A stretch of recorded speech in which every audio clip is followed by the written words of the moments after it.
미 대선에서 조 바이든 민주당 대선 후보가 접전을 벌이던 조지아와 펜실베이니아주에서 역전에 성공함에 따라 미 대선은 조 바이든 후보의 승리로 굳어가는 모습입니다.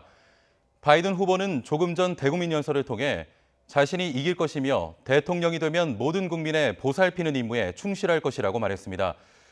하지만 아직 개표가 마무리되지 않았고 트럼프 대통령은 선거 조작을 주장하며 선거 결과에 대한 불복 의사를 밝히고 있어서 당선 확정까지는 상당한 시간이 걸릴 것으로 보입니다.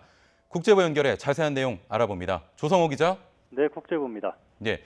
자, 바이든 후보가 잠시 전 대국민 연설을 했습니다. 그 내용부터 전해주시죠.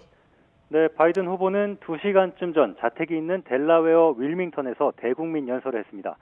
당초 승리 선언이 있을 수 있다고 전해졌지만 아직 투표 결과가 마무리되지 않은 상황이어서 승리 선언은 없었습니다. 바이든 후보는 우리가 이길 것이다. 최종 승리는 아직 아니지만 펜실베이니아에서 크게 이기고 있다라며 승리를 자신했습니다. 또 자신이 대통령이 되면 코로나19를 최우선으로 다루고 경제 회복이 강하게 일어날 수 있도록 하겠다는 포부를 밝혔습니다. 바이든 후보는 또 지금의 미국이 큰 분열과 갈등을 겪고 있다면서 대통령으로서 이들 모두를 보듬는 데 역할을 다하겠다고 말했습니다. 바이든 후보는 내일 또 보겠다는 말을 통해 당선이 확정되면 다시 승리 선언을 할 수도 있음을 내비쳤습니다.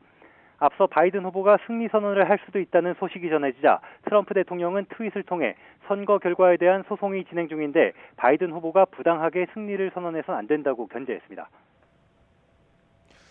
네, 그러면 지금까지 개표 상황부터 정리를 해보겠습니다. 바이든 후보가 조지아주와 펜실베이니아주에서 역전함으로써 사실상 승리를 굳힌 겁니까? 네, 그렇습니다. 개표가 막판으로 가면서 꾸준히 격차를 줄여온 바이든 후보가 역전에 성공했습니다. 조지아주에서 먼저 역전이 이뤄졌는데 99% 개표가 진행된 가운데 4,400여 표 차로 앞서고 있습니다. 경합주 가운데 가장 많은 선거인단 20명이 걸려있는 펜실베이니아주도 96% 개표 결과 바이든 후보가 2만 8천여 표 차로 앞서 있고 개표가 진행되면서 격차가 더 벌어지고 있습니다. 현재 승리자가 확정되지 않은 5개 경합주 가운데 노스캐롤라이나에서만 트럼프 대통령이 앞서고 있고 네바다와 애리조나 등 4개 주에서 바이든 후보가 앞서고 있습니다. 이렇게 개표가 마무리되면 바이든 후보는 대통령 당선에 필요한 선거인단 270명을 훨씬 뛰어넘는 306명의 선거인단을 확보하게 됩니다. 네, 사실상 바이든 후보의 당선이 확실시되지만 이 당선인으로 확정되기까지는 더 많은 시간이 필요한 상황이죠. 네, 그렇습니다. 바이든 후보가 근소한 차이로 승리하고 있는 경합주 대부분에서 재검표가 이뤄질 것으로 예상됩니다. 트럼프 대통령은 바이든 후보가 2만여 표 차, 0.3%포인트 차로 이긴 위스콘신주에 대해 재검표를 요구하는 소송을 냈습니다. 또 바이든 후보가 4천여 표, 0.1%포인트 이하로 앞서고 있는 조지아주의 경우 공화당인 주정부가 표차가 너무 작은 만큼 재검표를 통해 최종 승자를 가릴 거라고 밝혔습니다. 조지아주는 표차가 0.5%포인트 이하일 경우 재검표를 요청할 수 있도록 하고 있습니다. 이외에도 경합주인 펜실베이니아와 네바다, 애리조나의 경우 격차가 1에서 2%포인트에 불과해 재검표가 이뤄질 가능성이 큽니다. 재검표는 개표가 마무리된 후 일주일 또는 열흘의 기간을 갖고 진행되기 때문에 경합주들의 최종 개표 결과는 이달 말에야 나올 것으로 보입니다. 네, 재검표 등을 통해서 경합주에서 당선자가 확정된다고 하더라도 트럼프 대통령이 선거 조작을 주장하면서 연방 대법원까지 이 문제를 끌고 가겠다 이런 입장인데 그런 경우 어떻게 되는 겁니까? 미 대선은 선거인단 투표를 통한 간접 선거입니다.